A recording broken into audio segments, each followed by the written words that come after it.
Esto es Lowpod, tu red de podcasting. Si quieres que te ayudemos a crear tu proyecto o estás interesado en formar parte de la plataforma, mándanos un correo a contacto.lowpod@gmail.com. Lowpod, ¿nos oyes?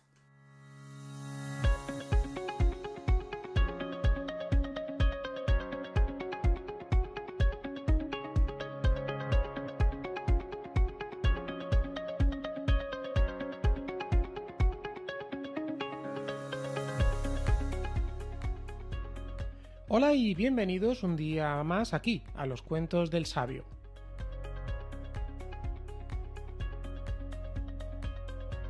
Un programa de divulgación histórica para ti. Un podcast con los temas más interesantes del pasado del hombre. Un lugar de encuentro para todos y también, ¿por qué no?, un momento de tomarse un descanso y entretenerse mientras nos sumergimos en una gran aventura juntos.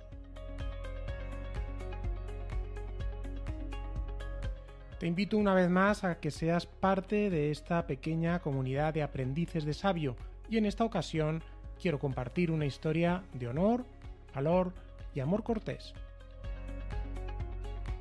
Hoy os quiero hablar de los caballeros medievales.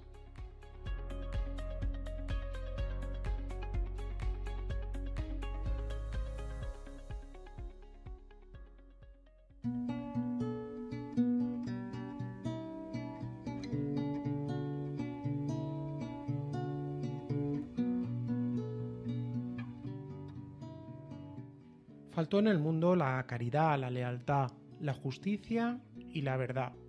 Comenzó la enemistad, la deslealtad, la injusticia y la falsedad, y por eso, en el pueblo de Dios, hubo error y turbación. Y por eso se hicieron del pueblo grupos de 1000, y de cada 1000 fue elegido y escogido un hombre más amable, más sabio, más leal y más fuerte, y con más noble espíritu, con más educación y mejores modales que todos los demás.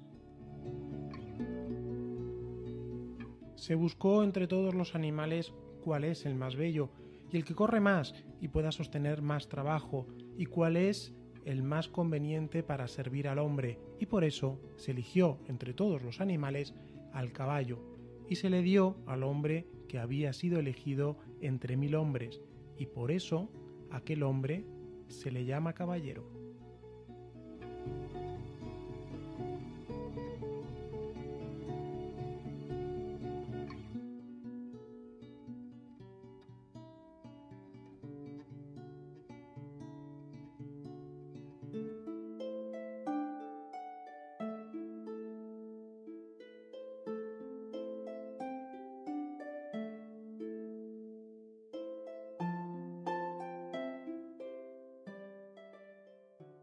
Estas son palabras de Ramon Llull, filósofo, poeta, místico, teólogo y misionero mallorquín.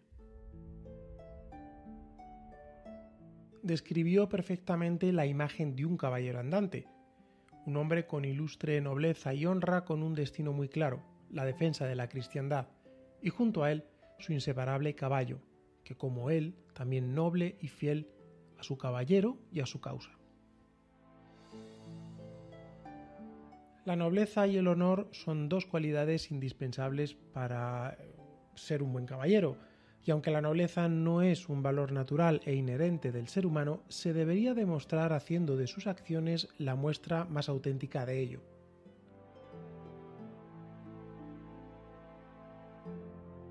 La nobleza tiene un valor en sí mismo. Aquellos que estudian el comportamiento humano demuestran que cuando una persona integra la nobleza dentro de su sistema de valores, esa misma persona es percibida como alguien comprensivo, accesible y solidario. Sus relaciones interpersonales son sólidas y se basan en la amistad y en la cooperación, lo que a la larga también se traducirá en una alta autoestima y en el fortalecimiento de la alegría y la felicidad. Socialmente, la nobleza tiene grandes beneficios, crea comunidades cooperativas y cohesionadas que avanzan en solidaridad.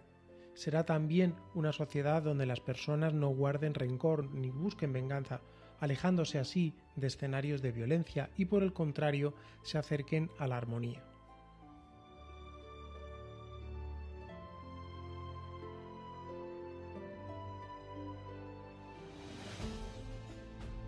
Un hombre noble debe tener las siguientes características.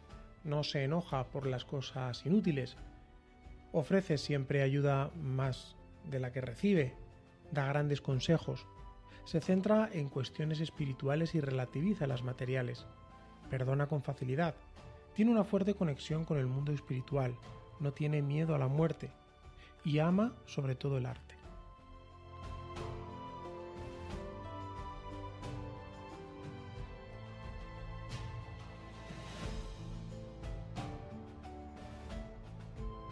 Pero la nobleza no es amiga de la inmediatez, es un valor que se experimenta, se madura, se practica. Quien es una persona noble dedica su vida a ser un caballero andante, cumpliendo su destino, buscando en su interior, escuchando al corazón.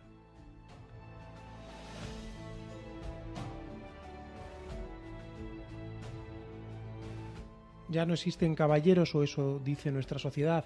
El hidalgo más famoso de la historia, nuestro querido Don Quijote de la Mancha, le tacharon de loco por seguir el ideal caballeresco en una época de crisis moral como fue el siglo XVII.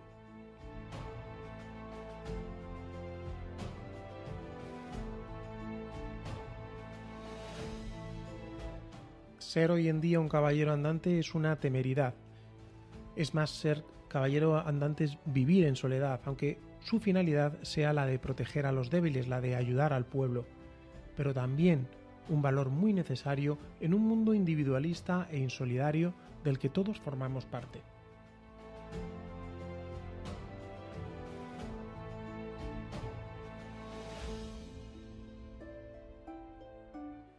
La historia nos recuerda que hay cosas que se han perdido y que debemos rescatar. Empezamos.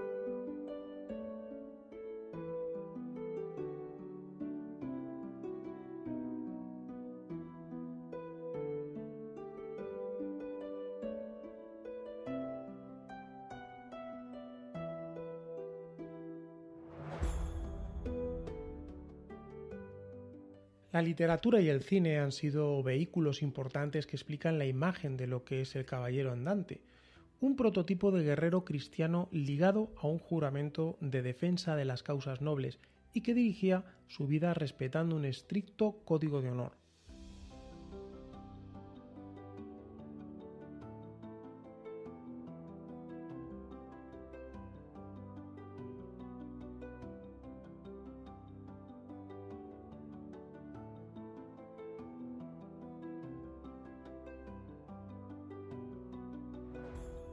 Es probable que la tradición militar romana de los séquites y la germana de los jinetes vinculados al séquito, al caudillo, confluyeran como los elementos que alimentaron de alguna forma la configuración de los caballeros medievales.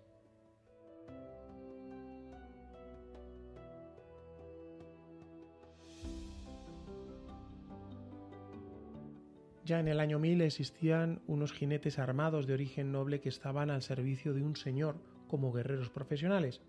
Poco a poco fueron adquiriendo entidad propia y además la Iglesia los sacralizó, de tal forma que aportaron un conjunto de rituales y de normas de conducta que pasaron a ser definitorios de un estamento social.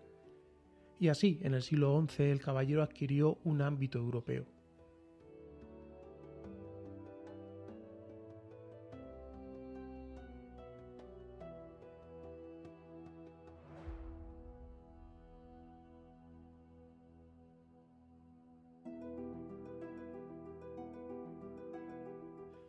Hubo dos fenómenos que consolidaron el ascenso social de la caballería. Por un lado, el feudalismo, que hizo necesario mantener un cuerpo de jinetes armados que liberara a estos de realizar otras tareas. Y por otro lado, la Iglesia, que obligó a este grupo a someterse a un código de normas de fuerte contenido moral y religioso. De esta manera los caballeros se forjaron dentro del estamento de los guerreros, aquellos que debían proteger a los otros dos estamentos, el de los productores y el de los clérigos. Se convertían así en una herramienta imprescindible para establecer el reino de Dios en la tierra. Esto explica la participación de muchos caballeros europeos en las cruzadas.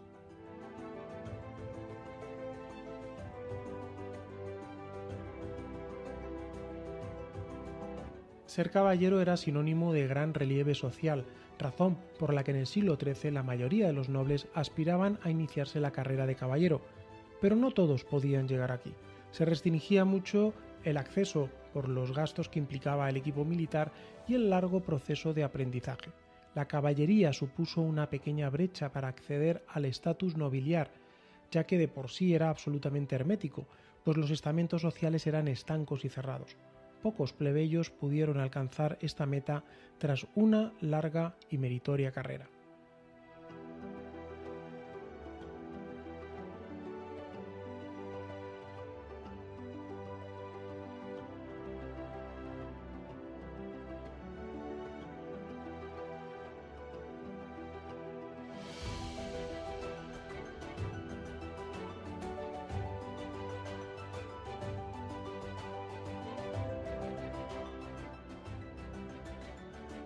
Fue en el siglo XIV cuando se impone una nueva realidad, y esta hace retroceder la importancia social de los caballeros.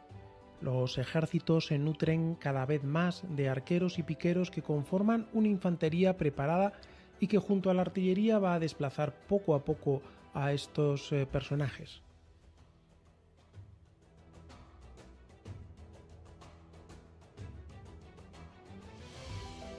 Con los años los caballeros pierden utilidad y entran en el mundo del mito de la mano de la literatura.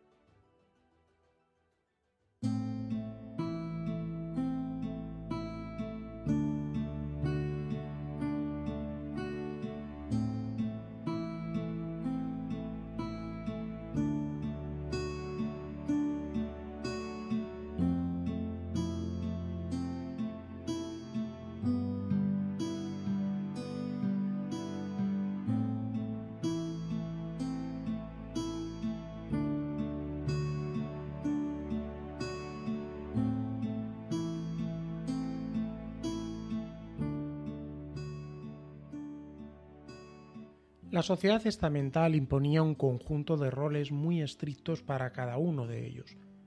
La Iglesia necesitaba de personas que defendieran la cristiandad, legalizando de algún modo la guerra justa.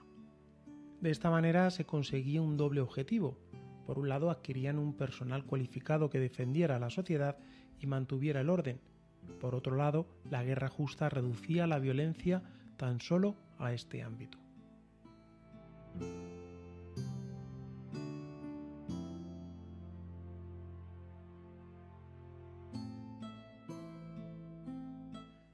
Desde que el hombre consiguió producir excedentes, la guerra se convierte en un elemento económico. Se adquieren riquezas y además de esto se permite el ascenso social. Para la Iglesia es importantísimo controlar las actividades militares en el interior de la cristiandad y lanza a muchos de estos caballeros fuera de las fronteras de Europa, sobre todo en el mundo musulmán. Una guerra justa como esta dará origen al ideal guerrero. Este será el prototipo de caballero. Dicho de otra manera, se impone una caballería cristiana con elevadas dignidades frente a la caballería mundana. Y en paralelo, se le atribuyen virtudes como la lealtad y la defensa de los débiles. El caballero deja de ser únicamente un combatiente a caballo. Ahora representará a la nobleza, aquellos que defienden al pueblo. Eso sí, únicamente aquellos que recibieran el sacramento.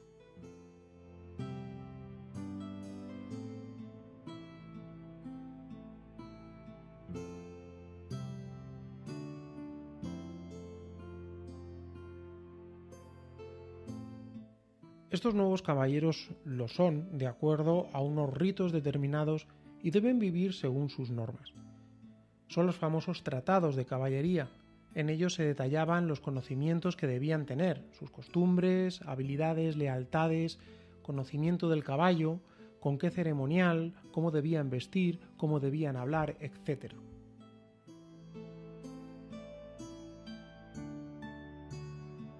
Sabiduría, buen sentido, lealtad, misericordia, castidad y humildad eran valores imprescindibles para ocupar el puesto de caballero.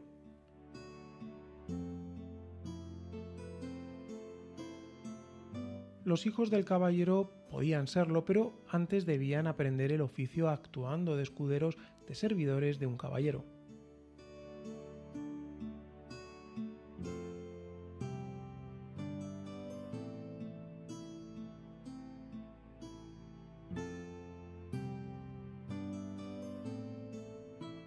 El ceremonial incluía una confesión previa y la recepción de una Eucaristía. El escudero, el futuro caballero, estaba obligado a ayunar y velar en la iglesia.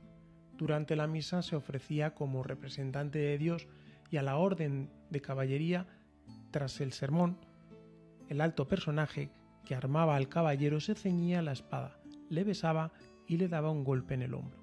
Después el afortunado cabalgaba y se mostraba entre la gente para que todos supieran que él era nuevamente un caballero.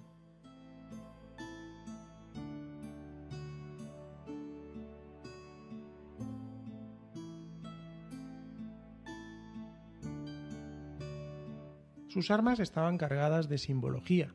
La espada en forma de cruz significaba que el caballero debía destruir a los enemigos de la cruz con la espada, símbolo de la justicia.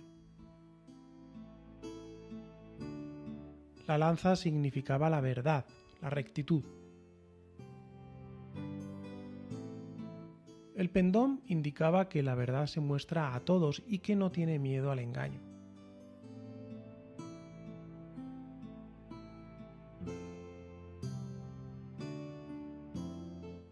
El casco era símbolo de la vergüenza. Las calzas de hierro recuerdan que el caballero debe tener seguros los caminos, y el escudo, símbolo de que el caballero está entre el rey y su pueblo.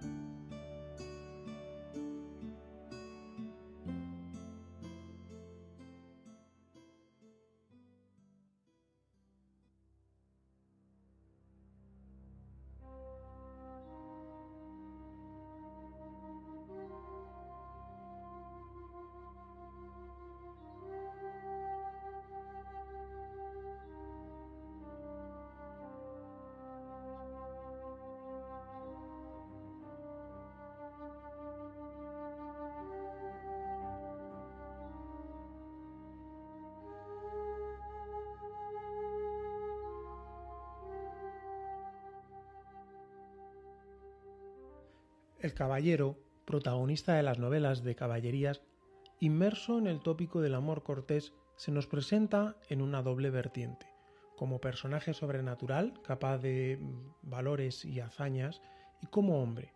Las armas y las mujeres son sus dos grandes pasiones. El amor cortés identifica a esta figura durante la Edad Media.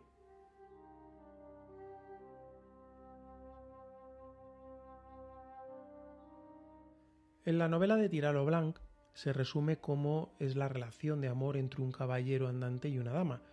Aclaro que la dama generalmente tenía una categoría social más alta que la del caballero, y decía lo siguiente: es cosa acostumbrada y tenida a mucha gloria que las doncellas que están en la corte sean amadas y cortejadas, y que tengan tres clases de amores: virtuosos, provechosos y viciosos.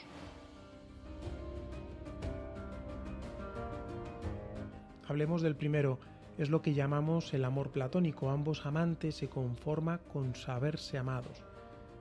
Y lo dice con estas palabras: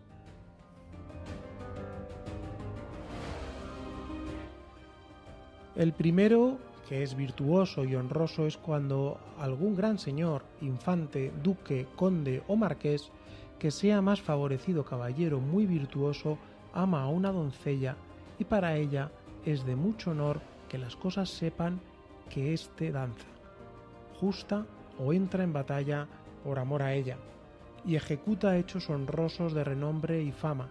Ella le debe amor porque es virtuoso y su amor es virtuoso.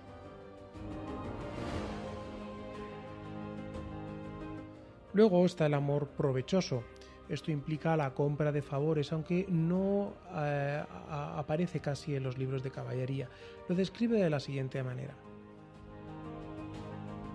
El segundo es provechoso, y este es cuando algún gentil hombre o caballero de antiguo linaje y muy virtuoso ama a una doncella y con regalos la inclina a su voluntad, y no la ama sino en propio provecho. Este amor a mí no me gusta, pues tan pronto como el provecho cesa, el amor decae. El tercer amor es el vicioso, es el más predominante, el sujeto de la acción no es el caballero sino la mujer. El fin del acto es el deleite de la doncella, y todo esto se enfatiza con la valoración positiva que hace el autor de este amor. Y dice así. El tercero es el vicioso, cuando las doncellas aman al gentilhombre o caballero para su deleite, el cual es pródigo en gracias y palabras que os dan vida por un año, pero si pasan más adelante pueden acabar en una cama bien encortinada con sábanas perfumadas, donde podéis estar toda una noche de invierno. Un amor como este me parece a mí mejor que los otros. Hablamos entonces en este último caso del erotismo.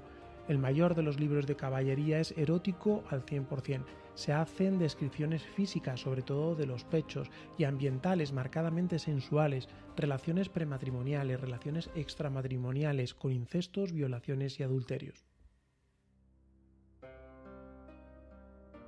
Son muchos los ejemplos de todos ellos. Por ejemplo, en el adulterio es uno de los más explotados. En el Colde de Partinuples aparece un hecho curioso que se repetirá en otras obras. Como el rey no debe tener hijos, dormirá con una doncella joven hasta que pueda dejar preñada a la reina. Luego tenemos el caso de las violaciones, son algo inherente a las batallas que en estos libros se suelen sostener con los infieles, y dicen así. Y entraba en las aldeas y forzaba a mujeres y mataba a los maridos y corrompía a las doncellas, no mirando si eran madre o hija o si eran hermanas.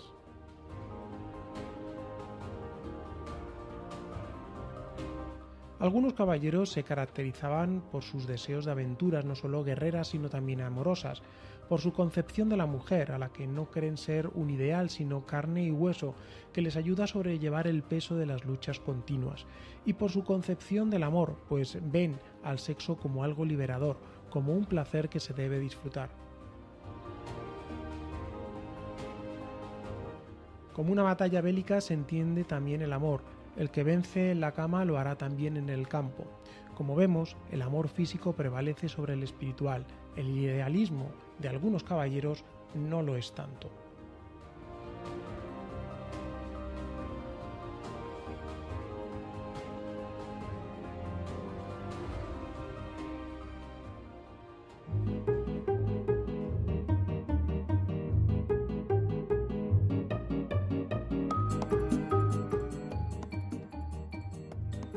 El caballero simboliza los sueños de belleza y bondad de la Europa bajo medieval.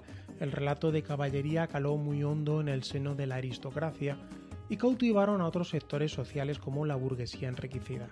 Por esta razón, y de alguna manera, los mitos de caballería se imponen al conjunto de los ricos, es decir, a todo el que practicaba el mecenazgo. Y este grupo de mecenas también ayudaron a construir el mundo de ficción caballeresca que perduró durante siglos.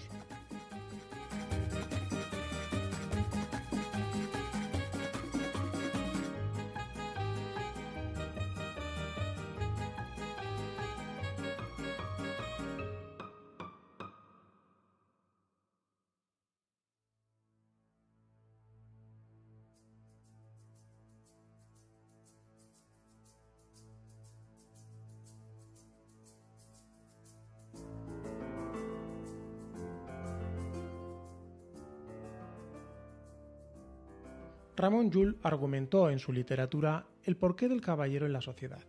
Para el pueblo de Dios, dominado por el pecado, necesitaba recuperar la honra por el temor y decía lo siguiente: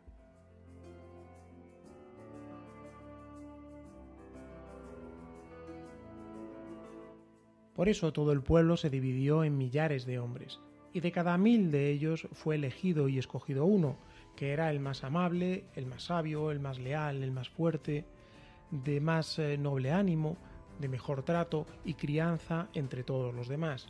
Se buscó también entre las bestias la más bella, la que corre más, la que pueda aguantar mayor trabajo y que conviene más al servicio del hombre, y porque el caballo es el bruto más noble y más apto para servirle, por eso fue escogido y dado a aquel hombre que entre 1000 fue escogido, y este es el motivo por el que aquel hombre se llama caballero.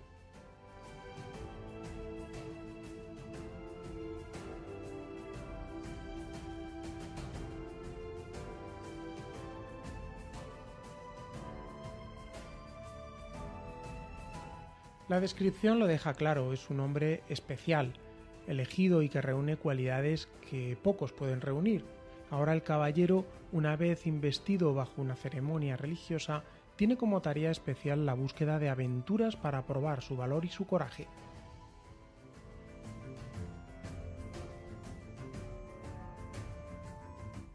Esta misión se envuelve de prestigio novelesco, de una forma noble de vivir.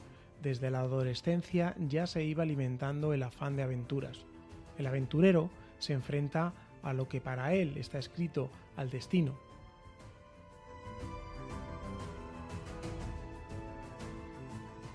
Estos nuevos guerreros actúan por la vocación de independencia, de arrojo, afán de vencer, de dominar, de afirmarse en el poder conquistador.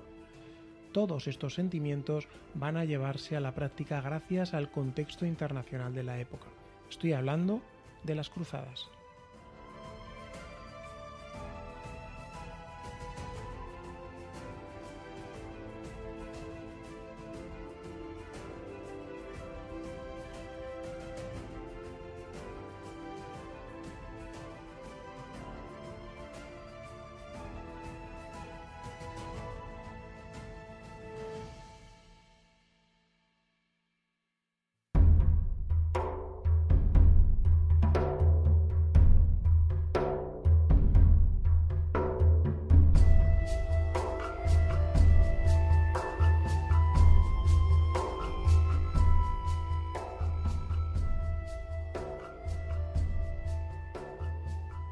Jerusalén es un foco de atracción para caballeros y campesinos sedientos de tierras, pero el avance musulmán y la clara división del cristiano de Occidente ponía de manifiesto el mosaico de dificultades que se imponía en la empresa de la cruzada. Pero la atracción por Oriente era muy intensa, tanto por la huella de la gloria del pasado clásico, como por ejemplo por las aventuras de Alejandro Magno, como por el lujo y las riquezas que allí encontraron. Todo esto les llevó a la búsqueda de los placeres sensuales, del gusto por los nuevos vestidos y adornos, por los castillos grandiosos y por el refinamiento del mundo cortés.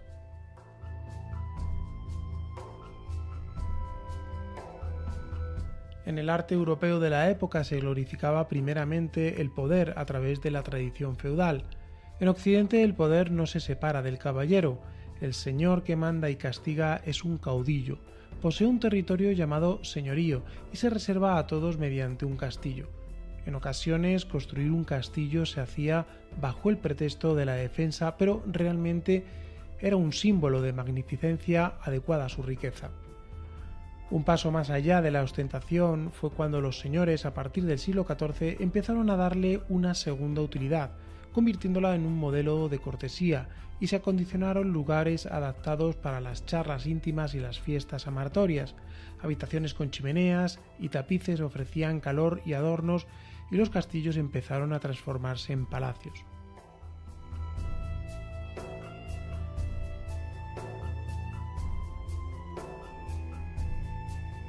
Otra cuestión importante en el mundo de los caballeros fue el gusto por la naturaleza.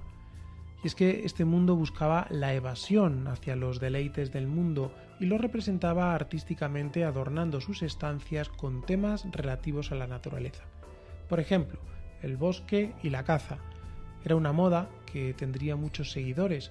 También esto se ve reflejado en los manuscritos, como en los libros de Montería, y además también en los márgenes de los salterios y en las ringleras de los libros de horas. A sus lectores les gustaba ver imágenes de animales y plantas.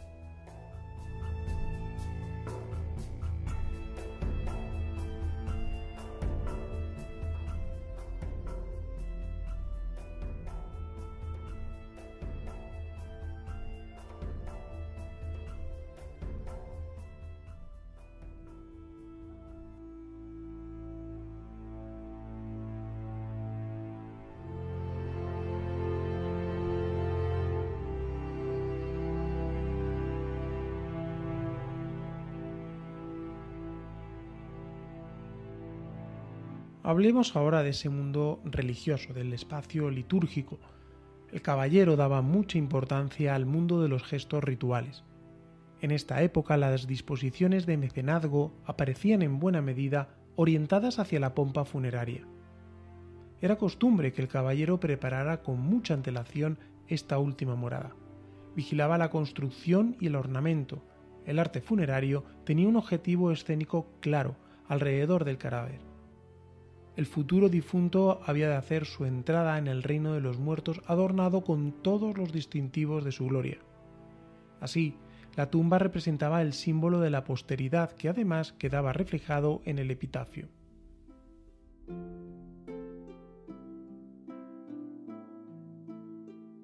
Aparte de esto existía un deseo de trascendencia, porque también era importante detenerse en la decoración heráldica. Todo caballero se sentía fundador o heredero de una casta. Era una de las claves de la cultura seglar caballeresca que dependía de las propuestas visuales. En la tapa del sepulcro, el yacente desplegaba su imagen tratando de plasmar ante el mundo el reflejo de su fascinante existencia llena de riesgos y aventuras. Se mostraban con las piernas cruzadas evocando al personaje en su faceta de administrador de justicia. Con la mano derecha y sobre el pecho sostiene una escapada, aludiendo a su condición de caballero. En la mano izquierda porta un halcón recordando el ejercicio de la caza, y es que la caza era una actividad exclusivamente de la nobleza. Además, el rostro es un elemento importante. Sus rasgos se esfuerzan en transmitir una serenidad y una nobleza que sin duda le relacionan también con el más allá.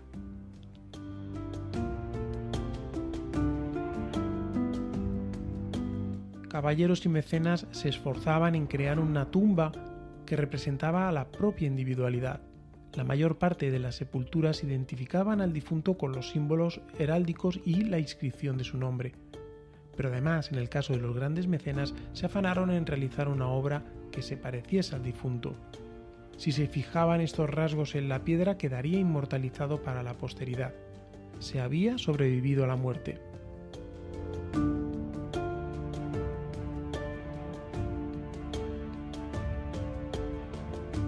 Hablemos un poco de los juicios de Dios.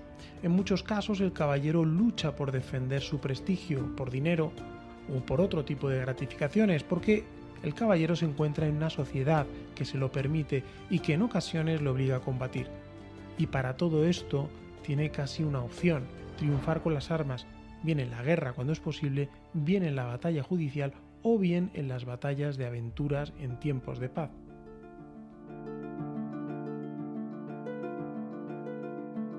Por otro lado estaba el riepto.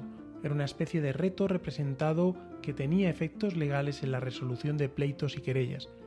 Era utilizado por los reyes y grandes señores. Si el ofendido no aceptaba lo que decidiera el tribunal, retaba al ofensor a duelo. Se decidía para reunirse unos elegidos en representación de los litigantes, presentaban sus reclamaciones respectivas entre una comisión, tras lo cual se resolvía la querella por las armas. Este fue el caso, por ejemplo, de la disputa entre Sancho II de Castilla y su hermano Alfonso, que recurrieron al Riepto, en el que fueron representados por Rodrigo Díaz de Vivar y por el conde de Saldaña respectivamente.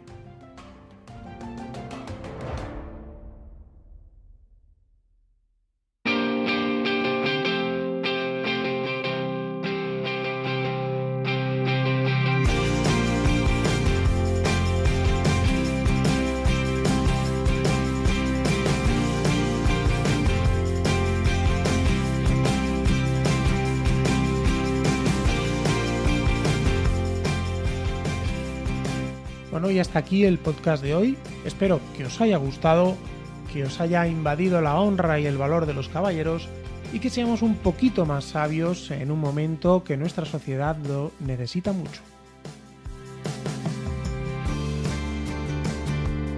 Ya sabéis que me podéis seguir en Twitter como FermerPodcast, en Instagram como fer.pod o visitar mi blog fermerpod.home.blog.